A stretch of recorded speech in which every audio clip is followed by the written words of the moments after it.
आपण काय बघितलं हायड्रोस्टॅटिक्स. आता काय बघणार आपण हायड्रोडायनॅमिक्स. काय बघायचं आपल्याला आता हायड्रोडायनॅमिक्स. बघा आपण आतापर्यंत काय शिकलो होतो की फ्लुइड कसा होता रेस्टला होता. फ्लुइड कसा होता रेस्टला. आता फ्लुइड कसं राहील मोशन मध्ये. आतापर्यंत आपण काय म्हणत होतो कंटेनर मध्ये. फ्लुइड कसा होता कंटेनर मध्ये होता. आता कंटेनरच्या बाहेर असेल पाईप मधून फ्लो होत राहील. त्याला म्हटलं आता हायड्रोडायनॅमिक्स. हायड्रोडायनॅमिक्स म्हणजे काय study of A fluid. Study of A fluid at a motion. कसं स्टडी करायचं आपला मोशन मध्ये स्टडी करायचं. त्याला काय म्हणतो आपण हायड्रोडायनॅमिक्स. त्याला काय म्हणतो आपण हायड्रोडायनॅमिक्स. हायड्रोडायनॅमिक्स कळालं. हायड्रोडायनॅमिक्स म्हणजे काय मोशनची स्टडी करायची. पण कसं मोशन मध्ये असलं पाहिजे. फ्लुइड कसा असलं पाहिजे तुमचा मोशन मध्ये असलं पाहिजे. तर मोशन मध्ये जाताना फ्लुइड त्याच्यामध्ये एक शब्द येतोय तुमचा स्ट्रीमलाईन. शब्द येणार आहे तुमच्याजवळ स्ट्रीमलाईन. स्ट्रीमलाईन म्हणजे काय एखादा पार्टिकल जो आहे एखादा पार्टिकल्स. ओके स्ट्रीम फ्लुइड्स कशापासून बनलेले पार्टिकल्स पासून. फ्लुइड कशापासून बनलेले पार्टिकल्स म्हणजेच मॉलिक्युल्स पासून बनलेले आहे. त्या मॉलिक्युल्स पासून बनल्यानंतर तो मॉलिक्युल्स एखाद्या ठिकाणापासून निघतोय दुसरीकडे जातोय. त्याला काय म्हटलं आता स्ट्रीमलाईन. स्ट्रीमलाईन म्हणजे काय इमॅजिनरी लाईन्स. स्ट्रीमलाईन काय तुमच्या ऍक्च्युअल मध्ये imaginary lines. Imaginary lines which have same velocity at any point. कोणत्याही पॉइंटला जा त्याची वेलोसिटी कशी भेटेल मला सेम भेटेल. म्हणजे याचा अर्थ ऍक्च्युअल मध्ये असं म्हणायचं होतं त्यांना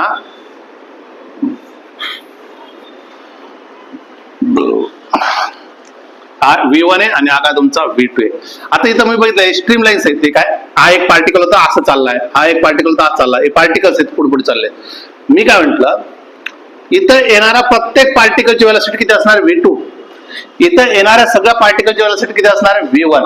हे लॉजिक कळालं. इथं येणाऱ्या प्रत्येक इच अँड एव्हरी पार्टिकलची वेलोसिटी किती असणार V1. पण इथलं येणाऱ्या प्रत्येक पार्टिकलची वेलोसिटी कशी V2. म्हणजे काय म्हणू शकतो दोन डिफरंट लोकेशन असतील तर वेलोसिटी कशी राहील डिफरंट राहील. डिफरंट लोकेशनला वेलोसिटी कशी आहे डिफरंट. पण त्याच लोकेशनला दुसरे पार्टिकल वेलोसिटी कशी राहील सेम राहील. एवढं कळालं. दुसरी महत्वाची कन्सेप्ट म्हणतो आपण V1 आणि V2. आता इथं दोन आले वेलोसिटी. याच्यामध्ये वेलोसिटी कोण जास्त ज्याच्या क्राउडेड जास्त आहे म्हणजे जवळजवळ ज्याच्याकडे जास्त त्याची वेलोसिटी जास्त. कळालं. ज्याच्याकडे जास्त क्राउडिंग आहे ज्याच्याकडे जास्त गर्दी आहे त्या ठिकाणी वेलोसिटी कशी तुमची जास्त आहे. हे लॉजिक कळालं. मग तुम्ही काय म्हटलं क्राउडेड स्ट्रीमलाईन असले क्राउडेड स्ट्रीमलाईन आलं तर तुम्ही काय करणार वेलोसिटी कशी राहील जास्त राहील. कळालं का.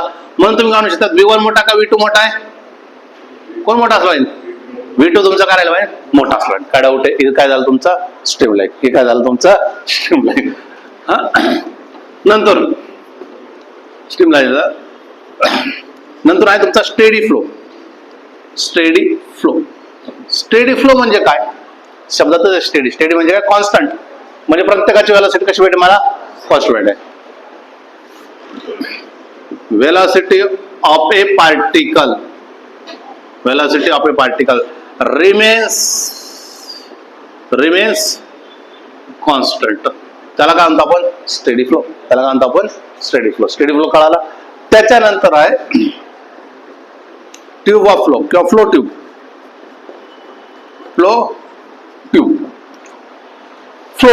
म्हणजे काय फ्लो ट्यूब म्हणजे आपण नळ बघितलंय. नळामधून पाणी येत आहे. अगोदर पाईप आहे म्हणून पाईप असल्यामुळे तो इकडे तिकडे जाऊ शकत नाही. पण पाईप जेव्हा नळाचा एंड आहे जिथून पाणी खाली येतोय त्याच्या बाहेरच्या साईडला काही नळ वगैरे आहे का नाहीये ना.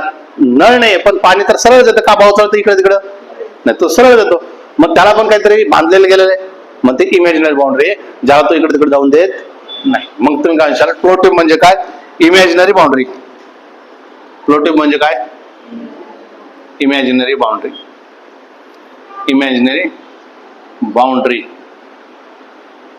which binds the streamline. ते काय बाइंड करून घेतील स्ट्रीमलाईनला काय करतील बाइंड करतील. कळालं का. नंतर आहे तुमचा turbulent flow.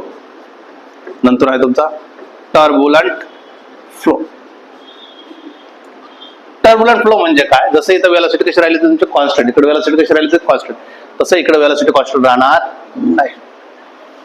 Velocity of A particle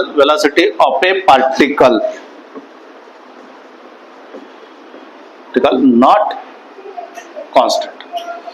velocity of A particle not constant, त्याला काय म्हणतो आपण? Turbulent flow. एक डिफरन्स येतो बोर्डाला, स्ट्रीमलाईन फ्लो आणि टर्बुलंट फ्लोवर एक डिफरन्स येतो. ठीक आहे, महत्वाचा येतो डिफरन्स. पहिला आहे स्ट्रीमलाईन फ्लो. स्ट्रीमलाईन फ्लोलाच आहे ना लॅमिनार फ्लो पण म्हणतात, लॅमिनार फ्लो. आणि दुसरा आहे तुमचा टर्बुलंट फ्लो. स्ट्रीमलाईन फ्लो आणि दुसरा काय तुमच्याजवळ? Turbulent flow. क्लिअर आहे? चला स्ट्रीमलाईन फ्लोवर जाऊया. तो तुम्हाला कळाला प्रत्येक पार्टिकलची वेलोसिटी कशी राहते रे? सेम राहते. स्ट्रीमलाईन मध्ये कसे असते? सेम राहते. इकडे वेलोसिटी सेम राहत नाही.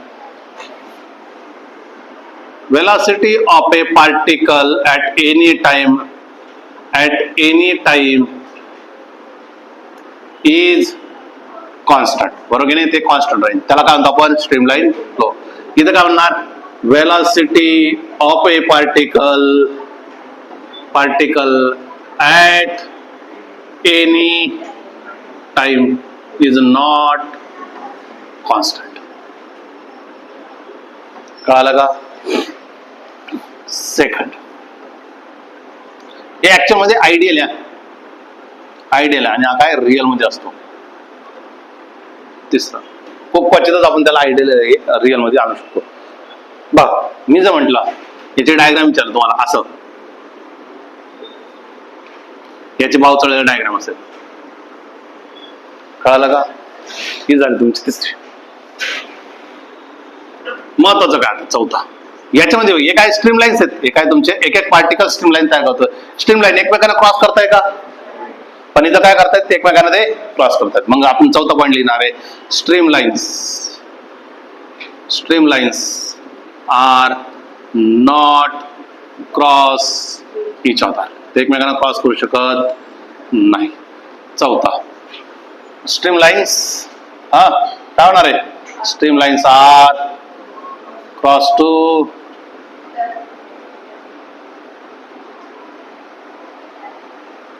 टर्बुलंट फ्लो मध्ये. टर्बुलंट फ्लो पण कशामधून बनलेला? स्ट्रीमलाईन फ्लो येतो. स्ट्रीमलाईन्स काय आहे? पार्टिकल जो पाथ फॉलो करतो त्याला आपण म्हणतो स्ट्रीमलाईन. हा काय पाथ आहे? पाचवा. एक्झाम्पल वरून अजून कळेल. पाचवा मी एक्झाम्पल इकडचं लिहितो. मी म्हटलं टायडल वेव्ह. कोणता वेव्ह? टायडल वेव्ह म्हणजे समुद्राच्या लाटा. समुद्राच्या लाटा पुढे जातात, मागं पण जातात ना, मग ते एकमेकांना काय करतात? क्रॉस पण करतात. टायडल वेव्ह झाला. स्ट्रॉम म्हणजे वावटळ. स्ट्रॉम म्हणजे वावटळ पण काय करतंय? वावटळ माहिती ना, असं गोल गोल करतोय म्हणजे स्ट्रीमलाईनला काय करतो? क्रॉस करतो. याच्यामध्ये जर मी एक्झाम्पल म्हटलं ऑइल फ्लो, तेल घ्या, तेल सांडवा, तो कसा flow in? Smooth flow in. नंतर रिव्हर फ्लो. हे सगळे एक्झाम्पल कशाचे आहेत तुमचे? स्ट्रीमलाईन फ्लोचे. काय डाऊट आहे? सिंपल कन्सेप्ट आहे, बेसिक आहे. डिफरन्स तुमच्यासाठी IMP 2 मार्कासाठी आला तर. ठीक आहे, आता आपण पुढचं बघतोय.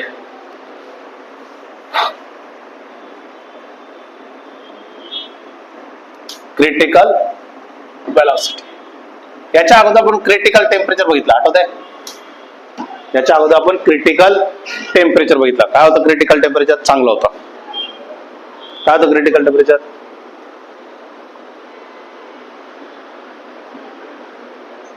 काय? व्हेरी होते. हा, तुझं काय म्हणणं आहे? तुझं पण काय म्हणणं नसेल.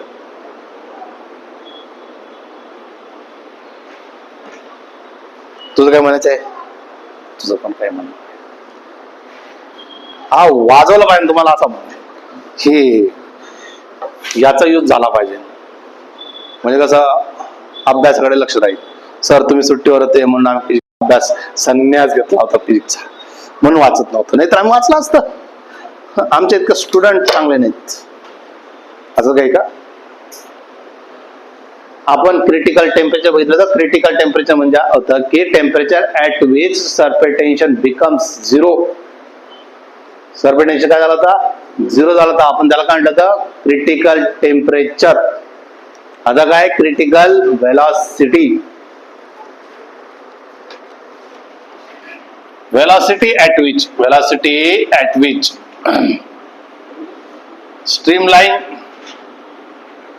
streamline flow is converted into turbulent flow. काय सांगितलं त्यांनी, क्रिटिकल वेलॉसिटी म्हणजे काय सांगितलं त्यांनी, क्रिटिकल वेलॉसिटी म्हणजे स्ट्रीमलाईनचं कन्वर्जन कसं झालं पाहिजे, टर्बुलंट फ्लो. नळ बघितलंय तुम्ही, नळ चालू केलाय, नळ चालू केला कोणता फ्लो आहे, स्ट्रीमलाईन का टर्बुलंट आहे, नळ चालू केलाय का तुम्ही, कोणता फ्लो आहे, स्ट्रीमलाईन फ्लो. मग आता भाऊ चढशाल तुम्ही लगा फटकन मध्ये हात घालशाल, आता काय होईल, टर्बुलंट झाला. कळालं का, म्हणजे स्ट्रीमलाईनचा आपण काय करू शकतो, टर्बुलंट करू शकतो. कळालं, काय करू शकतो आपण, टर्बुलंट करू शकतो. क्लिअर आहे, जायचं पुढे बाम. मग याच्यासाठी रेनॉल्ड्स नावाचा सायंटिस्ट आला होता, त्यांनी शपथ घेतली आणि त्यांनी सांगितलं होतं क्रिटिकल वेलॉसिटी, VC. VC म्हणजे काय, critical velocity is directly proportional to the eta. Eta म्हणजे काय असतं, coefficient of viscosity and inversely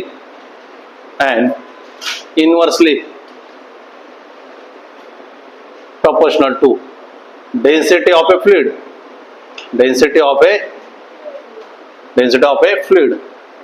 and proportional to the density of a fluid and diameter of a pipe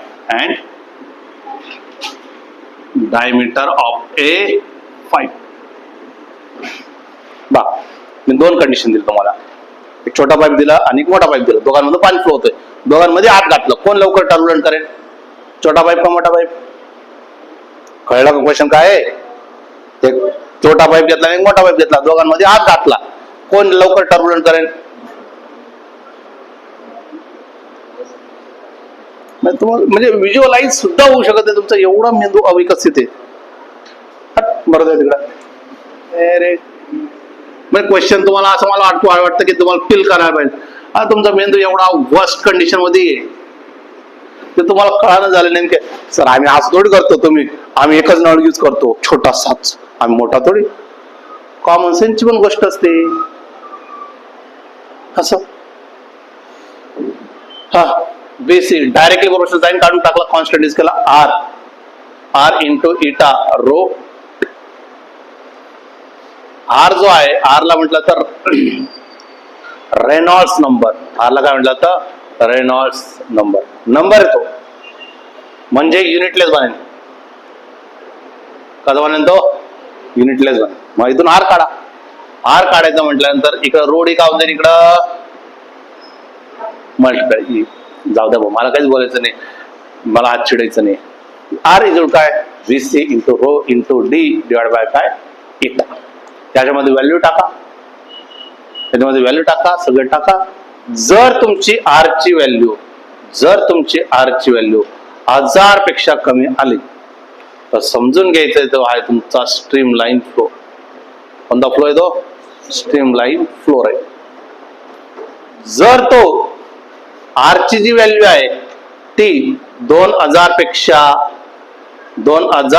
लहान राहील आणि 1000 पेक्षा मोठी राहत असेल तर कन्वर्जन सुरू होतो. स्ट्रीमलाईन टू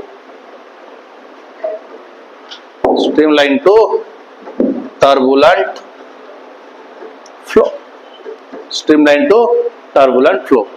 जर आर ची व्हॅल्यू जी आहे ती मोठी असेल 2000 पेक्षा तर राहील तुमचं टर्बुलंट